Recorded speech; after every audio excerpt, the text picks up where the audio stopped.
We will now proceed with the panel discussion. Special Rapporteur Ngozi Ezeilo, you will moderate the expert panel. I pass the word to you now. Thank you. Thank you, distinguished ladies and gentlemen, the panelists. Welcome to this debate to mark the Anti-Trafficking Day and the launch of the Swiss Anti-Trafficking Week. The debate will be on the international law of human exploitation, convergence, or confusion. We have eminent, very eminent panelists with deep knowledge of the subject to engage with these conceptual issues around human trafficking, exploitation, slavery, forced labor. We have academics, jurists, legal experts, scholars, and practitioners above all. And I would like to introduce them to the audience and then also to explain the methodology for this debate. I have here with me, to my immediate right, Professor Jean Allain, who is Professor of Public International Law at the School of Law, Queen's University, Belfast, UK. He's a very published author, an international lawyer who has published in particular the book, the author of Slavery in International Law of Human Exploitation and Trafficking, just hot from the press, 2013. I would like to also introduce Mr. Thiago Ribeiro, who is a labor prosecutor from Brazil and also a former labor judge at the Federal Court of Rio de Janeiro, as well as regional representative of the National Coordination for the Fight Against Slave Labor, CONAFE. I would like to also introduce the only lady in the panel, Dr. Anne Gallagher, who is a lawyer, a versatile scholar and practitioner, who through her work have pioneered the guiding principles and the principles and guidelines of OHCHR on human rights and human trafficking. She is a leading global expert on the subject of human trafficking, and she has authored a comprehensive book, and the first of its kind, called The International Law on Human Trafficking. Dr. Gallagher, you're welcome. And finally, I would like to introduce Professor Babu Mathew, who is a legal expert on bonded labor. He currently teaches at Daly Law School. He has been instrumental in shaping India's Bonded Labor Abolition Act and is a member of India National Advisory Council. Yet, so what is the relationship, differences, overlap, and/or hierarchy between and among the concepts of trafficking in persons, slavery, servitude, forced labor in international law? Thank you very much, Mrs. Chair. For me, there's clear distinctions, legal distinctions. In the first instance, it's clear that trafficking should be considered as being distinct from types of exploitation. In other words, that trafficking is a process. Clearly, three elements to it. It's the movement of a person, typically against their will, for the purpose of exploitation. So the process of trafficking is different from the actuality of exploitation. And so from my perspective, these are different concepts and should be dealt with in a different manner.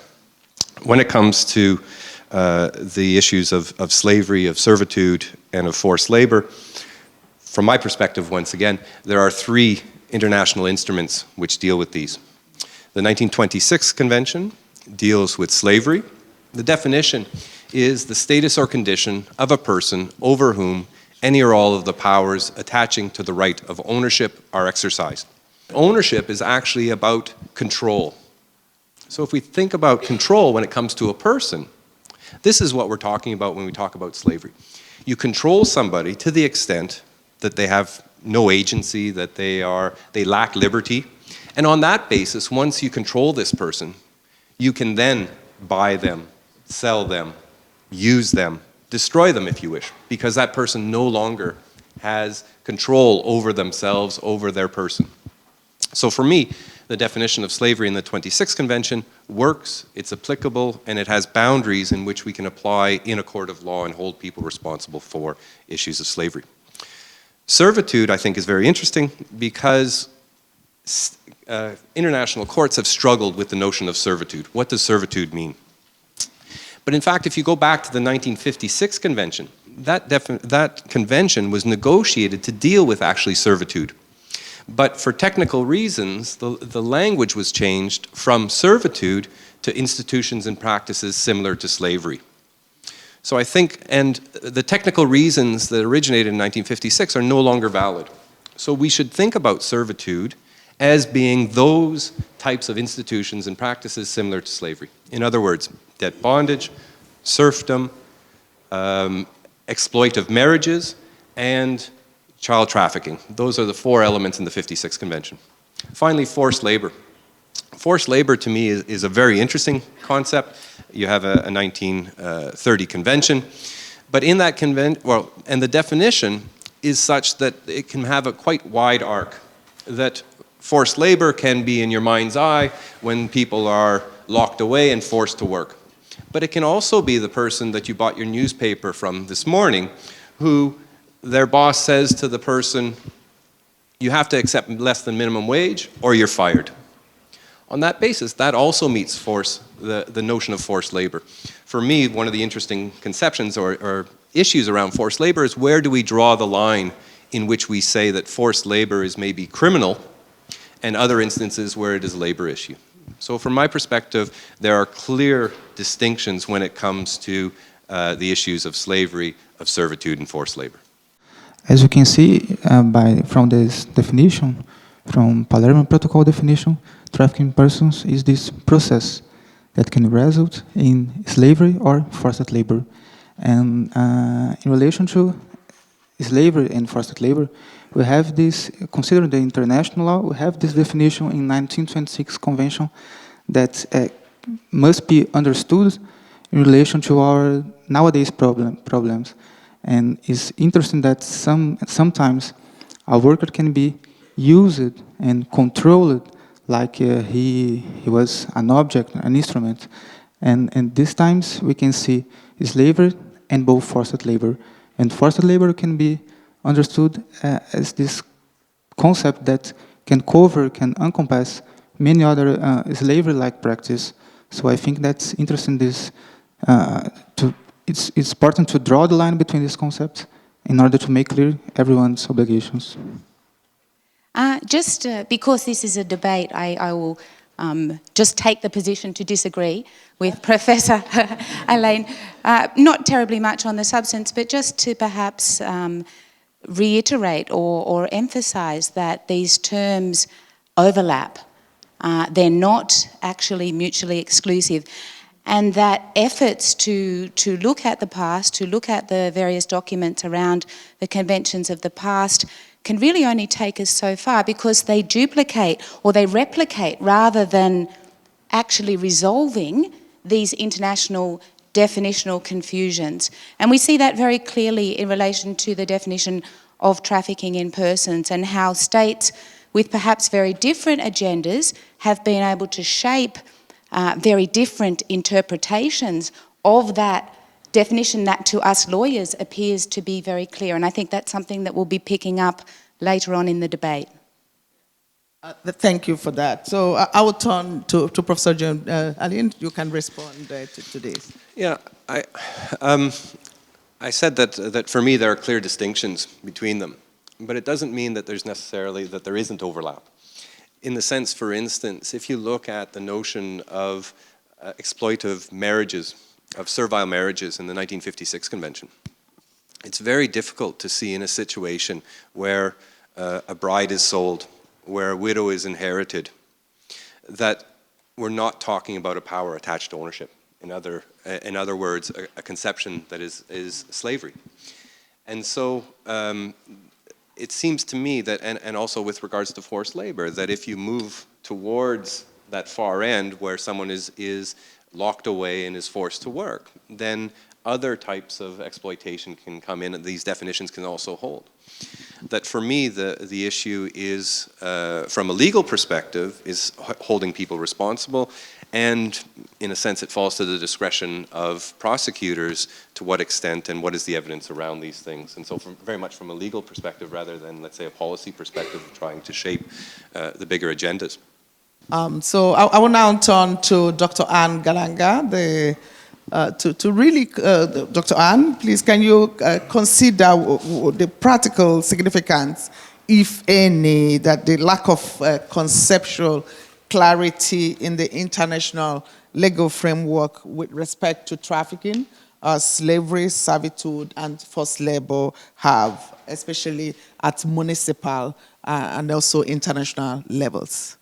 Thanks very much, Joy. And I think that perhaps the first thing to do is to acknowledge that this lack of conceptual clarity actually does exist. We do actually have a problem. And the problem has arisen after the definition of trafficking actually came out in the year 2000. Before that, we knew very well that slavery was distinct from forced labour. We knew that forced labour was materially different to debt bondage. And we also knew that servitude was bad, but it wasn't as bad as slavery. And the trafficking definition, as I said, has muddled that. I see that there are two distinct trends. Both of them are expansionist in the very real sense of the word. The first one is the removal of the movement element from the definition of trafficking, which in effect renders forced labour, for example, trafficking. And I think we'll have a chance to talk about whether that was actually the intention of the drafters of the protocol or whether this has been a subsequent evolution that is supported or not by the actual text of the protocol itself. And the other expansionist trend we see is slavery has come to be equated with this expanded definition of trafficking. So, in other words, trafficking equals slavery. Now, there are multiple players in this new global anti-slavery movement. We have expansionist elements of the generally conservative law and order lobby who've really come together with the human rights, progressive social justice groups into one slavery movement. And into that, of course, that mix, that very volatile mix, come the international organisations themselves that perhaps have issues around the mandate, who is responsible for what, and definitions really matter then, because if forced labour is slavery, then it may actually affect which organisation is taking the lead on which issue. And we see this actually duplicated at the national level, for example, in the US, where the Department of Labour and the State Department have had great discussions over trafficking and forced labour and the relationship between the two. And I think that the problems wrought by this kind of conceptual confusion is actually, that's one of the reasons that we're here. The UN, its member states, and many of us working in this area are rightly worried about the fluidity and the permeability of these key definitions. Now, in terms of the consequences of confusion and exploitation creep, I really think that this remains to be seen, where it's very early days yet, and particularly while the law and the practice of the law is still so new in so many countries, we haven't actually seen the full effect. Certainly, there are reasons to feel positive and to see some positive impacts, not least the bringing of these new norms, these new very strong norms and strong compliance mechanisms, both international and unilateral, to bear on a set of practices that have long been ignored or marginalised by the international community, including by the international human rights community. And it's also been focusing attention on exploitation which is really at the core. That's actually what we're talking about today. We're talking about people being exploited. So this expansion has actually allowed us to focus more directly on that. But I do think we need to be aware and highly mindful of the potential negatives and the risks associated with this. First of all, a risk of a dilution of attention and efforts. There's really a chance that this expansion will deflect attention away from the worst forms of exploitation as we try to deal with everything as quickly and completely as we can. And perhaps this is something that may well come up again in the debate, but there is a chance that this expansion will really obscure the reality of the link between migration and vulnerability to exploitation, and the role that problematic migration policies play in feeding into trafficking. And then, of course, I have broader concerns as an international lawyer. I think it's not unreasonable to suppose that for some states, vagueness and imprecision can actually be welcome. It prevents the articulation of very specific obligations, and it prevents the kind of concrete measurement that allows one to determine a violation as clearly as one would like. So for international law, and I think right down to the national level, we see the need for precision. It's not just something that should be the obsession of the lawyers, it's something that we should all be very concerned about. In my context, bonded labor, we have within our statutory framework 3 stages. The first stage is to identify. The second stage is to release. And the third stage is to rehabilitate. And we find that the legal machinery is happy to do the first and the second and will run away from the third. And in recent days, I begin to feel that international pressure, is for you to mention from where that may be originating, seems to emphasize more on prosecution. And some of us in that context are very reluctant to move away from rehabilitation to prosecution. A bonded laborer belonging to the Dalit caste in India does not want the prosecution of his master. He wants to be rehabilitated in order to lead a decent life. Now, my question is, my anxiety to find information and knowledge on this is, in terms of definitional categories, does definition have a role to play vis-a-vis rehabilitation, for example? Why is there a movement towards prosecution rather than rehabilitation? Some of us are clearly opposed to it.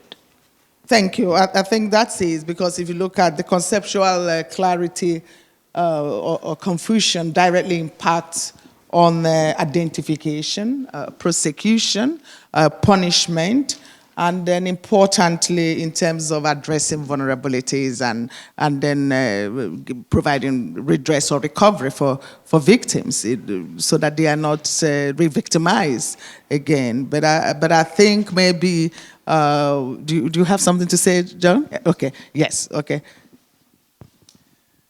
Thank you.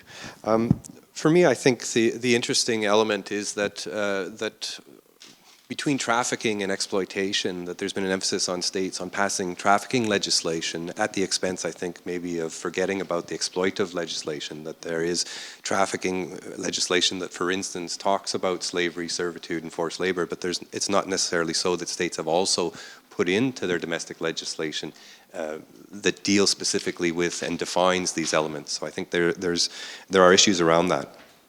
Some of the practical significance of a lack of conceptual clarity, it seems to me, is that when states have introduced trafficking legislation into their domestic system, very few states have actually introduced the same legislation with regards to what is considered trafficking. And Anne has already mentioned that by removing the movement part of it and calling it trafficking, you're actually talking about something different. And in fact, so there's only 3 states, the Bahamas, Liberia, and the Philippines, that have introduced word for word the Palermo definition. But even that, if you dig down a bit further, the Bahamas, in one of the elements of one of the types of exploitation, sexual exploitation, it adds that sexual exploitation should be understood as, and it gives a number of examples, pornography, prostitution, but other sexual activities having been subject to the effects of narcotic drugs. And so what we see here is a kind of a different understanding of what trafficking is. There's other examples, many other examples, sexual tourism, illegal adoption. This is from various countries, farm labor, debauchery, sexual assault, etc., etc., etc. The practical implications of this is that the trafficking Palermo Protocol was established to ensure that there was cooperation across states in criminal matters. But when it falls to issues of jurisdiction, for instance, of extradition, it's very difficult when you're trying to extradite somebody when the crime is not the same in both countries. And so I think that's one of the fundamental different practical significances of a conceptual difference in trafficking. Thank you very much. I will give you, Dr. Anne Gallagher, you have 1 minute right of reply. Okay, right. Very quickly. Well, first of all, I think the question about victims and whether victims qualify for assistance, that's actually, and I think very clearly, been part of the push to expand the definition of trafficking, because as states start to develop regimes to support victims of trafficking, it becomes very important, particularly for the activists and for the victims themselves, that the category of victim is sufficiently broad enough to enable people who need help to access it. So that's been one of the pressures. I'll just finish this particular question, I think, on a positive note, because states, I feel, have been perhaps a little bit more pragmatic than many of us working at the international level in getting around this conceptual confusion. And it is, of course, very true that most states have not adopted word for word the trafficking protocol definition. I think that's a very, very wise decision for states to make. And definitely we start to see, as we see the second and third generation of trafficking law, we start to see a much more sophisticated approach to understanding of trafficking that, for example, brings in related offences. So I spend a lot of time working with countries on revising their laws, and more what we're encouraging and what we're seeing is states keeping the definition of trafficking and this idea very clearly, but also making sure that they have very effectively and very clearly criminalised forced labour, forced marriage, and the offences that are associated with trafficking, and most importantly, offences that are often much easier to prosecute than the very complex crime of trafficking, and that might be something else that we'll be talking about a bit later. Exactly. Thank you very much. I will now move quickly to Professor Babu Mathew. Given your background and your expertise, what can be done to clarify the existing international legal framework with respect again to trafficking, slavery, servitude, and forced labor, as well as states' responsibility under these international standards? What role should in particular be played by the courts, other supervisory or monitoring bodies, or even international organizations in this regard? I must be honest and confess that my own understanding on this is still at a very early stage of evolution. Partly because I come from a jurisdiction where human rights has developed its own jurisprudence. And so far as the achievement of remedy is concerned, we rely much more on our national jurisdiction. And therefore, there is no compelling reason to search for international support given its inefficacy. Having said that, I must still welcome this whole tremendous effort and share a few related things. I find the idea of a continuum a very interesting idea. I've come to know more about it as part of the preparation for this occasion.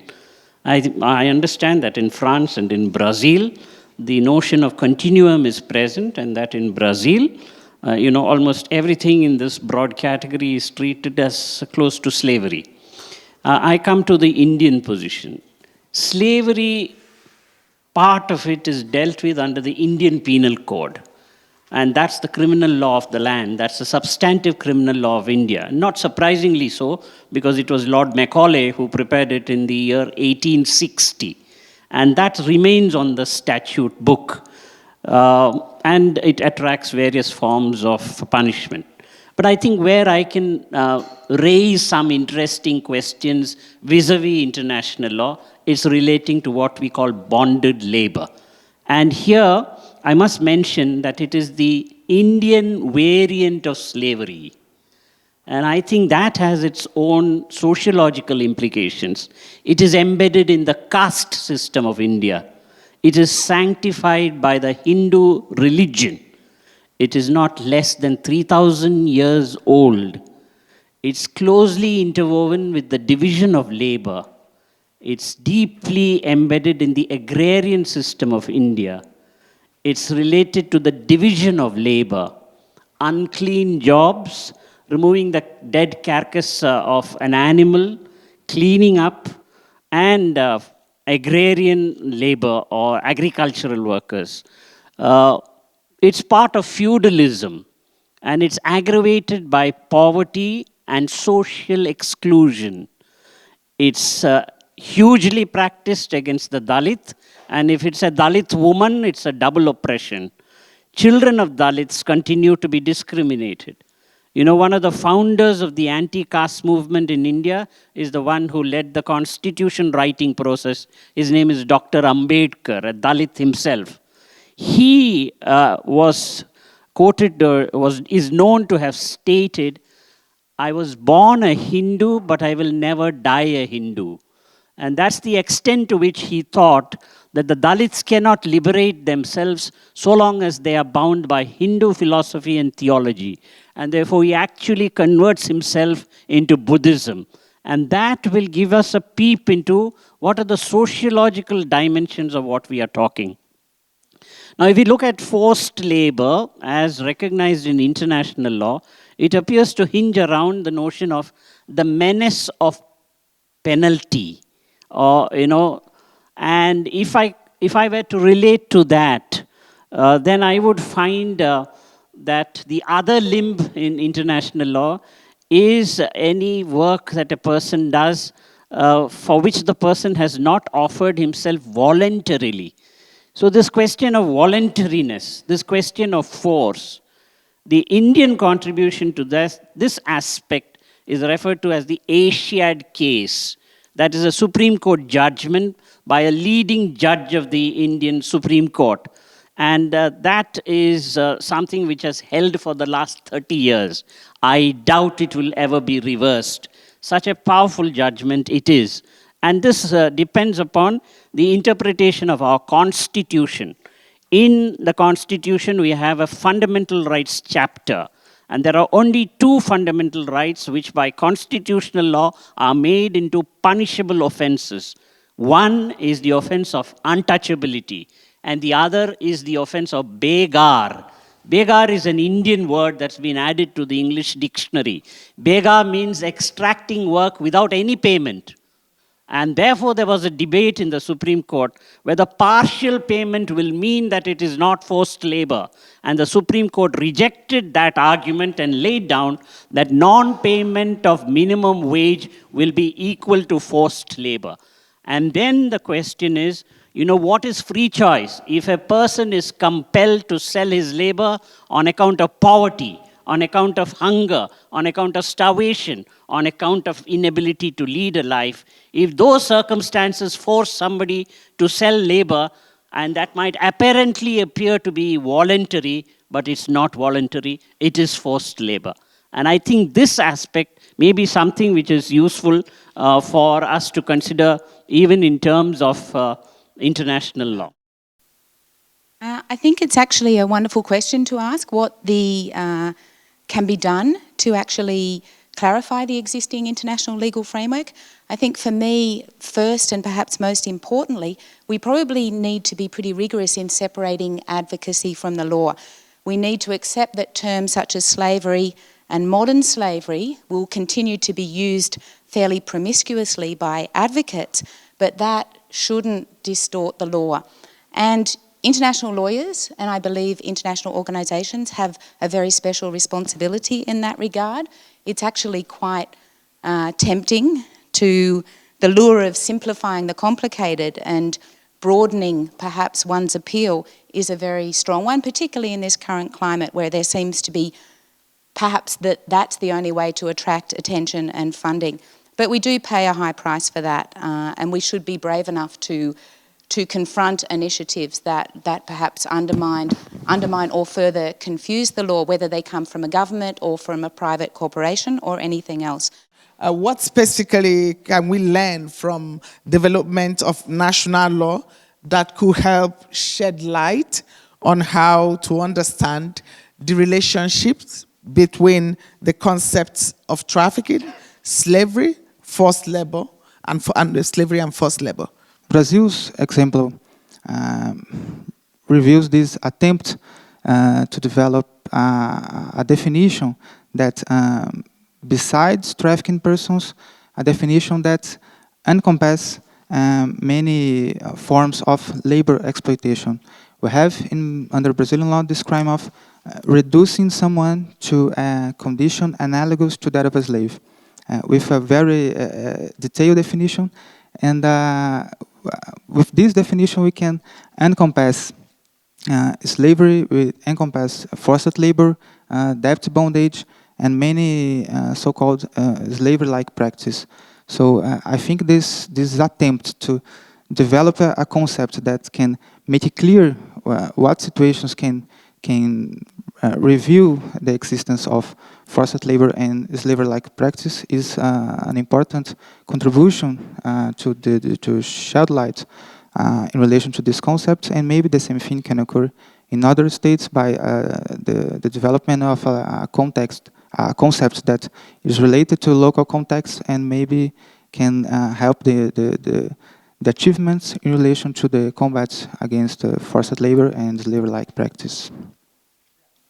I think what I've learned from having examined the domestic laws with regards to trafficking, slavery, etc., is that when it comes to slavery, servitude, and forced labor, that the legislation that's in place is limited.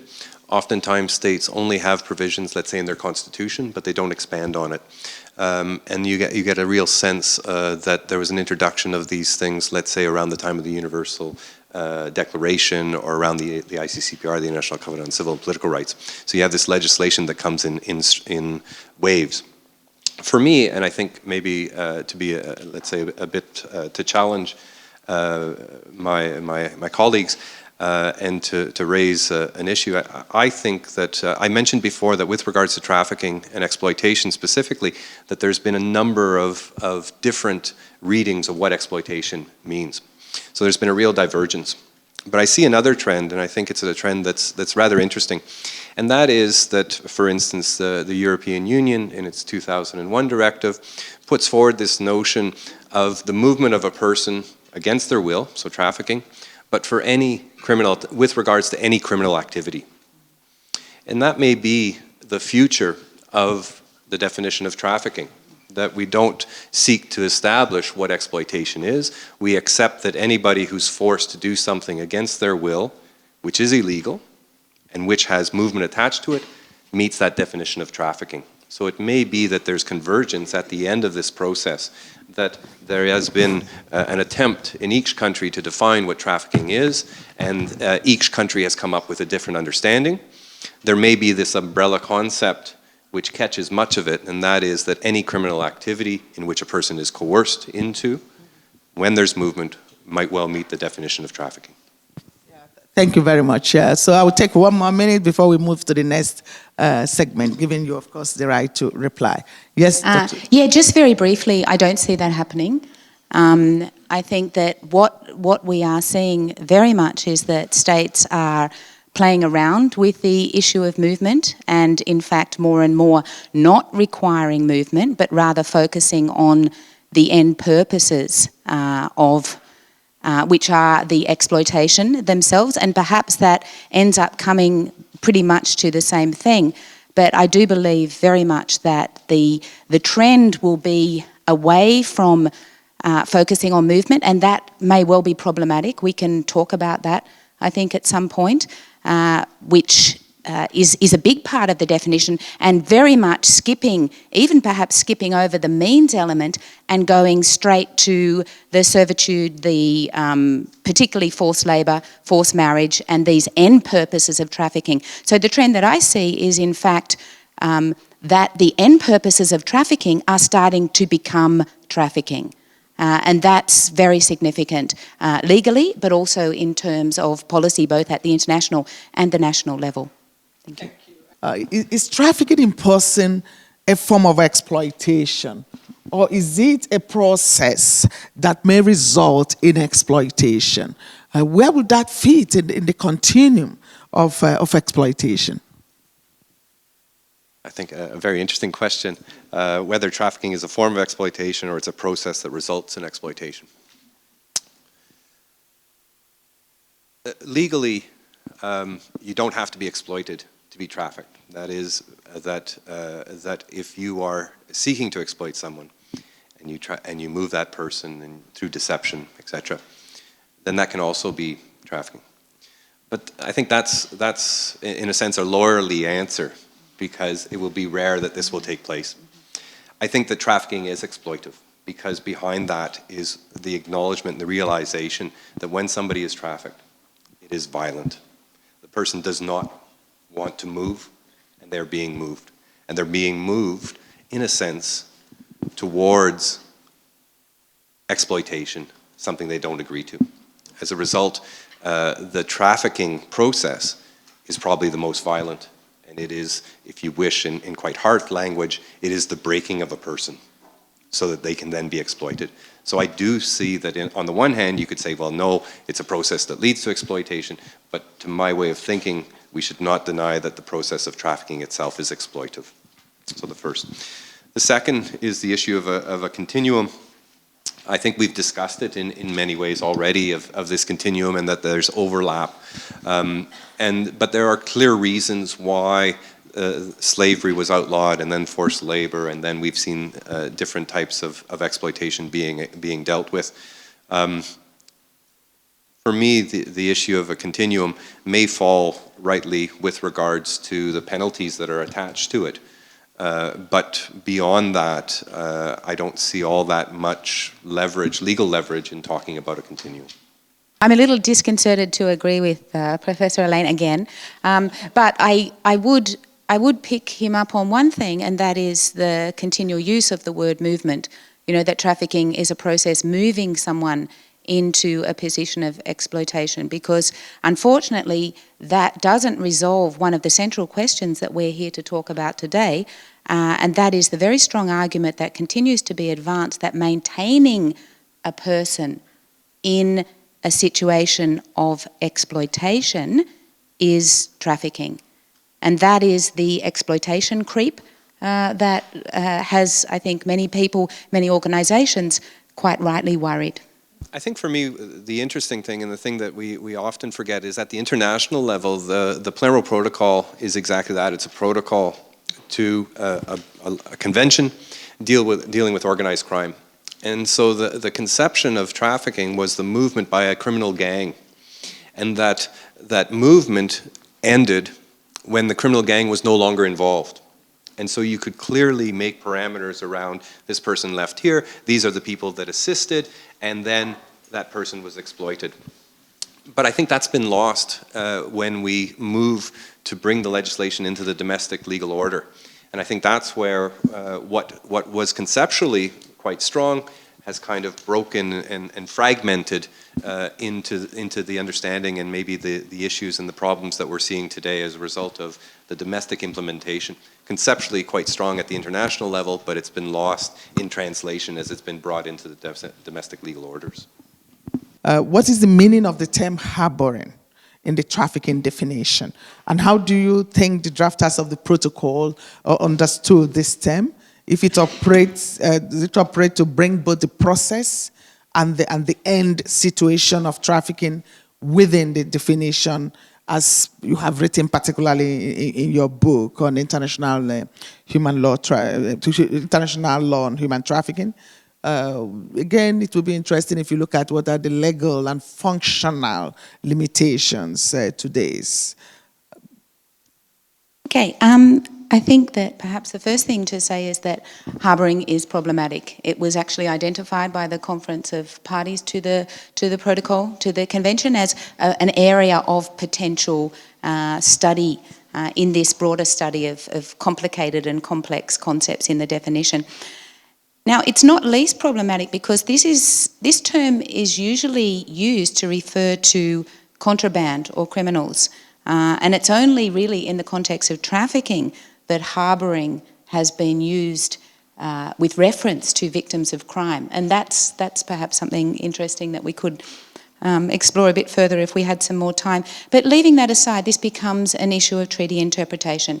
The US government, for example, has argued very strongly that inclusion of harbouring and receipt within the Act element of trafficking in persons extends the definition of trafficking to cover situations in which someone has not been recruited or moved into that situation by a third party.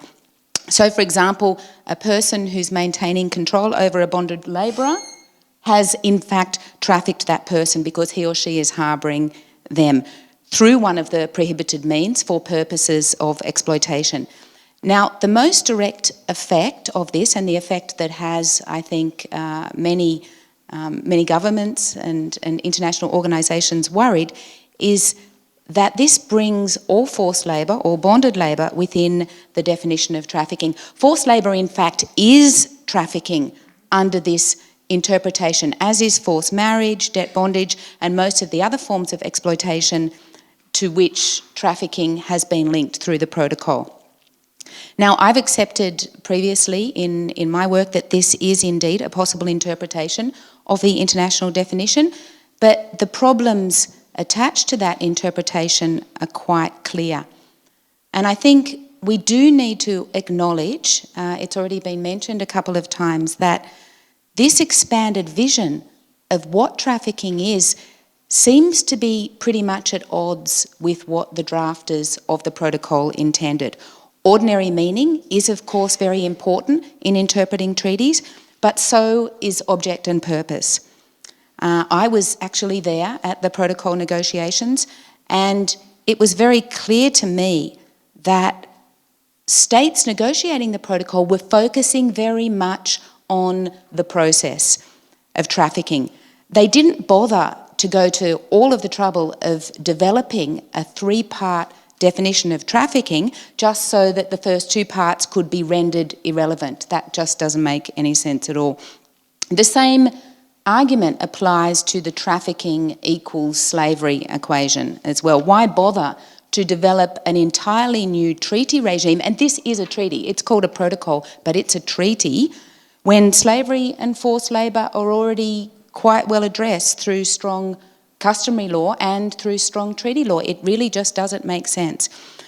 Now, the second problem around harbouring is a much more practical one, and it relates to the consequences of this interpretation. What a colleague of mine who writes in this area extensively, Janie Chung, has termed exploitation creep. The transformation, as I said before, of the purposes of trafficking into trafficking.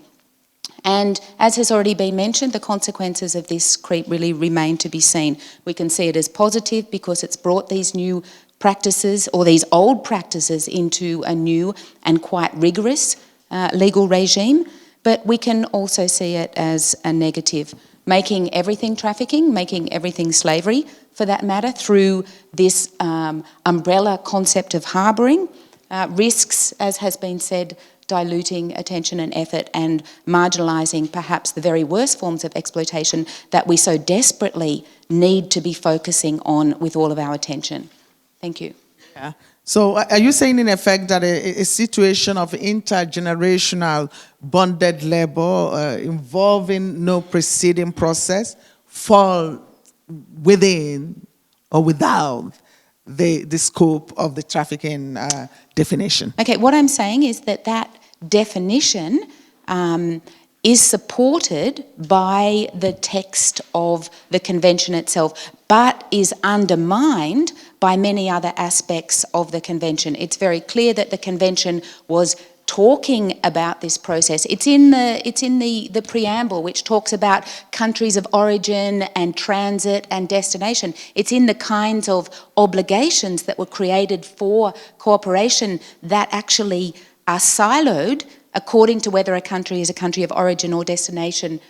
For example, if we look at the travaux préparatoires, we see the same. There was not an idea that states were in fact criminalising or creating a new treaty to actually deal with slavery and forced labour and the other ones that are in the purposes of trafficking. So yes, we have a problem here because we have the text of the convention that goes some way towards supporting this, but we also have the context and the object and the purpose of this treaty that I think undermines that interpretation. What is the relationship between bonded labour and other legal concepts such as trafficking in persons, slavery, and forced labour under Indian law? Yeah, many of us, including activists, we have taken the position that the Bonded Labour System Abolition Act of India, a specific legislation, and we must take note of the importance of specific legislation to deal with various aspects we are talking of. For example, in relation to forced labor, I can identify 25 separate pieces of legislation which address particular forms. Take marriage. There is the Dowry Prohibition Act. And dowry is an all-encompassing social evil in India. And that cannot be addressed except by specifically targeting on it. Coming to the bonded labor system, there are 31 forms of bonded labor for which the statute uses the vernacular language. Each vernacular language corresponds to a particular state. And if that form of bonded labor system exists anywhere in India, there shall be a presumption that a debt bondage is involved. This is absolutely crucial to the definitional aspects. Even I cannot understand the vernacular manifestations of it, but it's incorporated into the English written statute. Payment of advance is an important part of the bonded labor system, but it can be advance or it can be a customary social practice or it can be an obligation devolving by succession, intergenerational succession, or for any economic consideration or by reason of his birth in a particular caste or community. And so if you include these variety, it is the Dalit, it is the tribal, it's the Muslim. And if you put all of them together, that will constitute about 37.5% of 1.2 billion people in India. How many European countries put together? So I think this dimension must be kept in mind, and the operative part of the definition is there any form of unfreedom? And 4 varieties of unfreedom are identified. And if any one of those forms of unfreedom is present, that's enough to drive home bonded labor.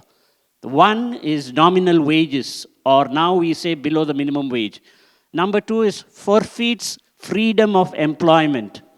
Number 3 is forfeits freedom to move freely. Number 4 is forfeits the freedom to sell his labor power. And that's the reason why minimum wages is something which is very important. I would then say that, we as activists have decided that we don't want an amendment to the statute. The biggest bugbear is non-implementation. And therefore, we have asked for writing rules all over again in order to facilitate implementation. The barrier is not conceptual, the barrier is implementational. And the government last week has accepted to sit with us and rewrite the rules in order to implement what is conceptually clarified. I would just move quickly to Mr. Ribeiro and then to also ask you this question about especially the concept of tableau escravo. which has evolved over time, and then to look at it, how has it evolved, and how is it working, the concept in view of, in the light of the discussions we've been having?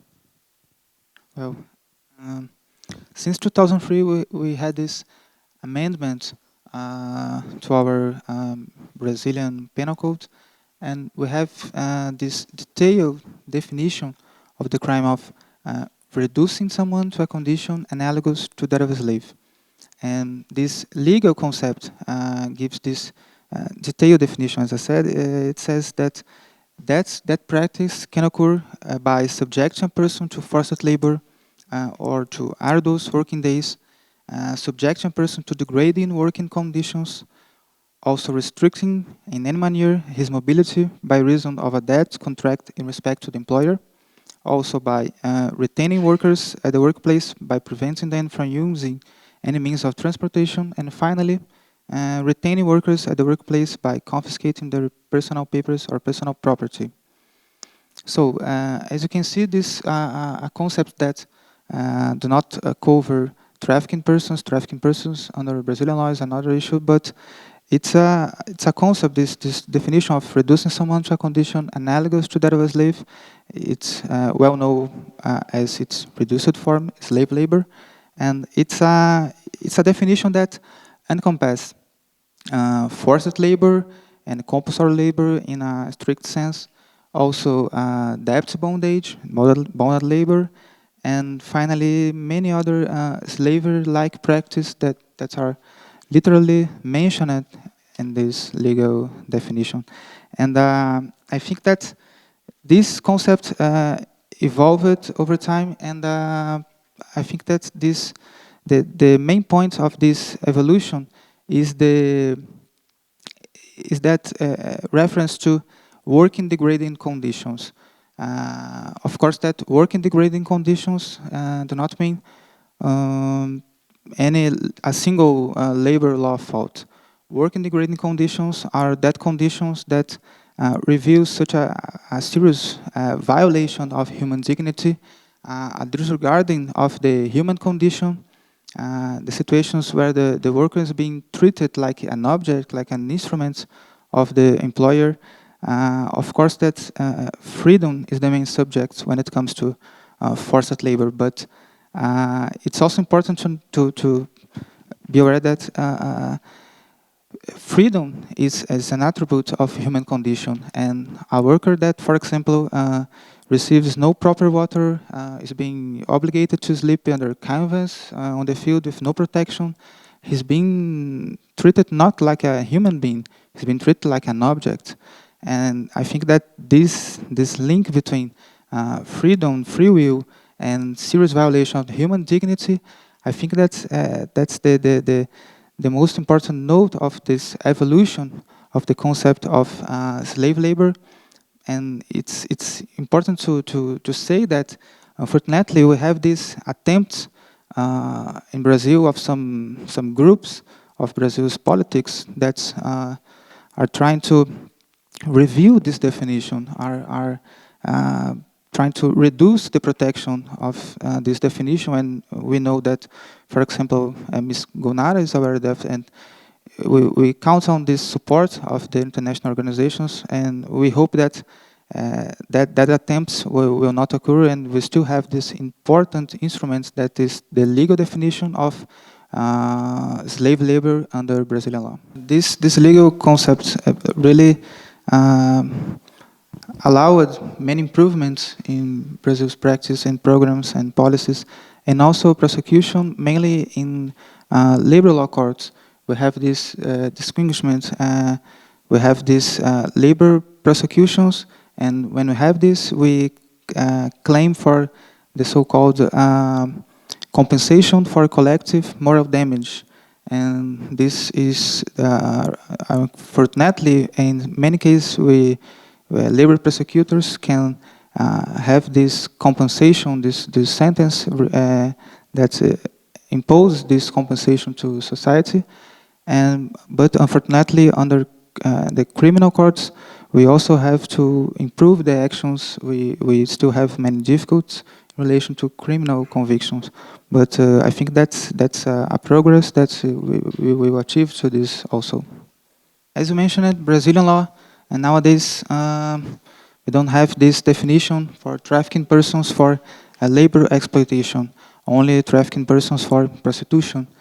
And we have this crime of enticement of workers, but it's not a legal concept that resolve the problem, because it focuses not on the protection of the victims, but the protection of local economy, and it has a ridiculous penalty. So, I mean, it's not helpful, and we really needed this updated of Brazilian law, and because nowadays, when we have a situation of slave labor with previous trafficking persons, we try to make the both employer and the responsible for recruitment to answer for the practice of slave labor. But actually, we should it should be possible to make them answer for both practice, because are two different violations of human rights. So with this amendment, we could make them answer to slave labor and trafficking persons, and that would be the first importance of this amendment. And also to put in evidence this other purpose of trafficking persons, because according to this framework, Brazil's discussions in relation to trafficking persons are focused on the prostitution and sex exploitation, which of course are very important subjects, but it's important to focus also on this matter of labor exploitation and the other purpose of trafficking persons. And so this amendment would be very important to increase and to put Brazilian law according to the standards of international law nowadays. And we expect for this amendment to improve the actions in Brazil against trafficking persons, especially for this other purpose of exploitation. Okay, go ahead, Mr. It's in order to express tremendous solidarity with this approach, especially for the reason that the word dignity is used. In India, the right to life constitutional law jurisprudence revolves around the word dignity. It is the fight to regain dignity which is the most crucial. The most dehumanizing form of life experience is the denial of dignity in various forms. Labor jurisprudence began with the organized sector and failed to look at dignity in this sense. It looked at it as a class issue, whereas the dignity issue is an issue of the excluded social groups. And hence, that direction of traveling is very welcome under Indian conditions. I think for me, an interesting issue that arises from this move to deal, that originally deals with prostitution and then realizes that it's also about other types of exploitation that's taking place in the Brazilian context at the moment, is historically what has transpired. That the very regime of trafficking emerges from what was called the white slave trade, but it was really about prostitution. And in a sense, my feeling about the early attempts to incorporate the Palermo Protocol was the emphasis on sexual exploitation. But that in a very short period of time, there was a true realization that that exploitation went beyond it. In the context where I come from, in the UK, there's very much a shift from sexual exploitation to labor exploitation. And I think that's a healthy development that's transpired as a result of Palermo, that the notion of exploitation goes beyond sexual exploitation to labor exploitation. Looking at the concept of bonded labor, how has it evolved over time? And what is covered in the Bonded Labor Act of India in 1966, the Bonded Labor System Act? And what is the reasoning behind the recent legislative reforms around that? What value, what are the areas, what gaps are there that they want to fill? It's very strange perhaps to take note of the fact that this particular legislation came into the statute book during the period of emergency declared by Mrs. Indira Gandhi. And does that indicate anything? Perhaps it indicates that in a caste-ridden society, a legislation in favor of the downtrodden social groups required emergency conditions. And that ordinance then became law. And as I mentioned earlier, this is one law whose conceptual framework we are happy with. One interesting thing about legislation in India, and every particular social evil is addressed by a specific legislation. Interestingly, there's a corresponding fundamental right in our constitution, which is equivalent to the human rights regime. And therefore, if a statute falls short of interpretative benefit, then the constitutional law can step in, even into an area occupied by a statute, and give it an even more expansive definition. And that's the reason why there is a Bonded Labor Act has become useful. Because a strict interpretation of the definition of bonded labor would require the presence of bonded debt. But by virtue of falling back on the constitutional law, that is overcome in order to say, if somebody is working without a minimum wage, that is forced labor, which is equivalent to begar in our condition, and therefore that's a violation of human rights, and so it becomes expansive. And when the Supreme Court of India pronounces, that becomes the law of the land, and the statute has to be read in conformity with the Supreme Court's judgment. So if you put the statute and the constitutional law judgment on the subject, then we have no shortage conceptually. We then go back to the problem of implementation, which is rules. And rules is, strictly speaking, not a legislative measure. It's a delegated legislative measure. It's the administration and the executive that enacts rules. And I must say our campaign has just now been successful to the extent that the government of India has agreed, okay, we will relook at the rules, and that exercise is on. The 6th draft of it is already ready.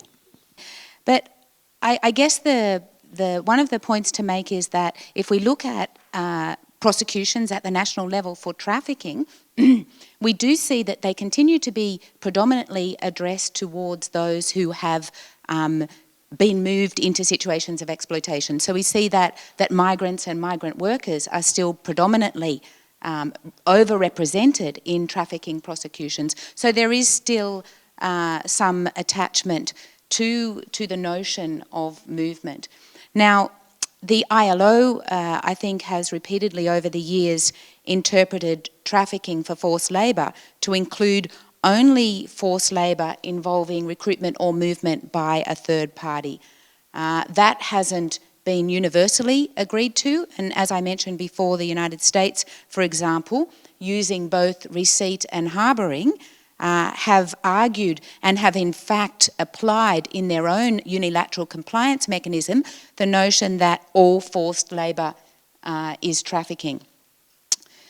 As I did mention before, the protocol's context, the treaty structure and its substantive provisions do go some way to supporting ILO's focus on movement or recruitment as a distinguishing feature of trafficking. And I think that there are a number of factors, some of which I've already mentioned. The origins of both protocols, the trafficking and migrant smuggling protocols, were very much around concerns related to clandestine migration, including in its more abusive forms. We can't really get around that fact, I think, particularly for those who were actually there and saw where the impetus really lay. Once again, I point to the preamble, which talks very, very clearly about the need for an international approach in the countries of origin and transit and destination. And as I said, it actually assigns obligations according to this categorisation. The Travaux Préparatoires includes several indications that the delegates were operating from the assumption that trafficking actually involves movement. And in that regard, it's really important to note that there was no debate around whether trafficking requires movement. The debate that relates to that during the protocol negotiations were over whether cross-border movement was required. That was the critical part of the debate, whether there could be internal trafficking. But it wasn't actually about the movement itself. Now, I was one of the representatives from the UN agencies that were participating in the negotiations for the protocol. I was representing the UN High Commissioner for Human Rights, Mary Robinson, at the time, and we were working very closely with ILO, UNHCR and UNICEF and others on trying to push very hard for this criminal justice UN Crime Commission instrument to actually include human rights. We were very clearly, and that's obvious in the documents that emerged from our side, working on the assumption that movement or recruitment elements were key factors in rendering migrants particularly vulnerable to exploitation. Now, that the Act element includes a range of actions beyond movement and recruitment this is not necessarily decisive, because I think it can be argued quite convincingly that this reflected the drafter's intention to see trafficking as a process carried out by multiple actors working in concert. So pinpointing each act in the process was actually an attempt to criminalise all the actors involved in the process: the recruiters, the transporters, the owners, the managers, and the supervisors actually of a place of exploitation, not to equate the individual parts of the process with what was actually the outcome. So yes, we have a little bit of a problem there with the plain meaning of the words versus this much more contextual interpretation that brings us back again to the idea that trafficking is somehow associated very closely with movement and particularly with the exploitation of very vulnerable migrants. I just want to draw attention once again to the trend towards criminalization. The government of India, for example, is very happy to include in any statute a criminal provision. It has become an escape route to find remedies. And I hope the international also doesn't fall into the same trap. Thank you. So I'll get to the final question on this debate, and that will be to you, Professor John Allain. Is the distinction between slavery and servitude both distinct and qualitative? What is the added value of the concept of servitude? How are we to understand it? And is it something you see as a non-derogable norm of international law becoming something already that is part of customary international law? Do you look at it as that? With regard to servitude, I've already mentioned that, well, let me start by saying this, is that international courts have struggled with the notion of servitude. They've been unable really to draw parameters, I think, or parameters around it, which are viable in a court of law. So they've come as close as to say that that it is exploitive labor, but that doesn't get us very far, and that's probably pretty close to forced labor anyways. So there's a difficulty, and I think the struggle has been a failure to realize that the 1956, the Supplementary Convention, is actually about servitudes as opposed to this conception that was forced on the negotiators of institutions and practices similar to slavery. Now, having said that, if you look at the actual provisions, so there's 4 provisions: debt bondage, serfdom, servile marriage, and child trafficking. If you actually look at them, then, for instance, serfdom and servile marriage, by definition, they can be equated to slavery. So what's left as far as servitude is concerned is child trafficking and debt bondage, which gives the possibility at a certain level that these two can fall into to slavery. So from my reading of it, servitude has a very small place in this continuum, that in law it has a very small space when it comes to being utilized as a tool to try to suppress exploitation. The other hand is this distinction between slavery. I've spoken about slavery already. I have spent a lot of time looking at it with a group of experts in the area in property law, in the history of slavery. We developed something called the Bellagio Harvard Guidelines. And those, I think, help us think about the notion of slavery in a way that, that replicates the lived experience or catches the lived experience of contemporary slavery today. And so I think it's helpful. In essence, and I've mentioned it before, it's about controlling somebody. And then once you control them, then, so control in the sense of possessing something. And so if you want to draw the analogy, let's say, to illegal drugs, right? So in the context of illegal drugs, the judge won't ask who owns it, because you can't legally own it in the same way that you can't legally own a person. But the judge will ask who possessed, who controlled. And in the same way, then we expect and we would hope that when it comes to slavery, that the judge asks the same question. Who controlled this person? Was that control to the extent that that person had lost agency, had lost their free will? And typically what we'll see is that once that free will is gone, then you can first force the person to do whatever you want. You can buy, sell them, you can even exhaust them to the extent that you work them to death. And so I think there are conceptual differences, but that with regards to servitude, that there is very little legal space in which you can actually talk about servitude today. Courts have struggled with it. I think reference to the 56 probably helps. And also ultimately that forced labor is wide enough to catch other types of exploitation. Thank you. Thank you very much. I think it's been so far very fascinating and very rewarding conversation that we've been having here. I truly believe that the protocol and the international human rights framework are our best weapons. We need law. So plans of action and things like that are all very important, but at the end of the day we need law. And we need conceptual clarity. It's not just a luxury for us lawyers with too much time on our hands to sit around and debate these issues. The lack of conceptual clarity contributes to vagueness and uncertainty. And as I've written before, as long as the law remains unclear, states can and will continue to argue about it. As long as the law remains unclear, they will almost certainly not be brought to task for failing to apply it. And that's where our attention really must be. Thank you. I think what is critically important is to address the root causes. That's conveniently forgotten. And even when root causes, there's a pretension to address root causes, it's addressed only within the framework of a safety net.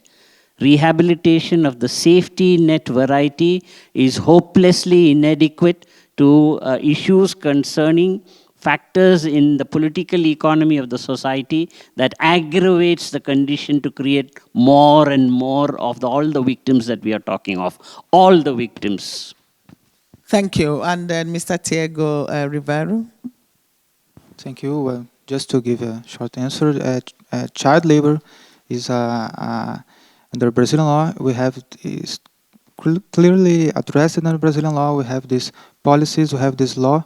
There's laws against child labor, and it's also being developed. These projects, the programs to elimination to child labor, and. Just to conclude my last message, we are here debating, discussing around concepts because it's so difficult to previously define when it comes to the human creativity to develop forms of human exploitation.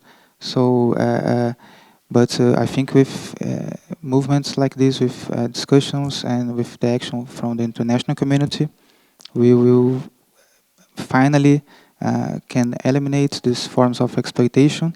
And I think that it's important to say that labor exploitation or other forms of human exploitation are mainly economical issues, but the cost of the coercion is also our idea of civilization. And I think that's it, and thank you for the invitation. Thank you very much. I want to just thank the panelists for deepening discussion towards conceptual clarification on trafficking in persons, slavery, servitude, forced labor, bonded labor.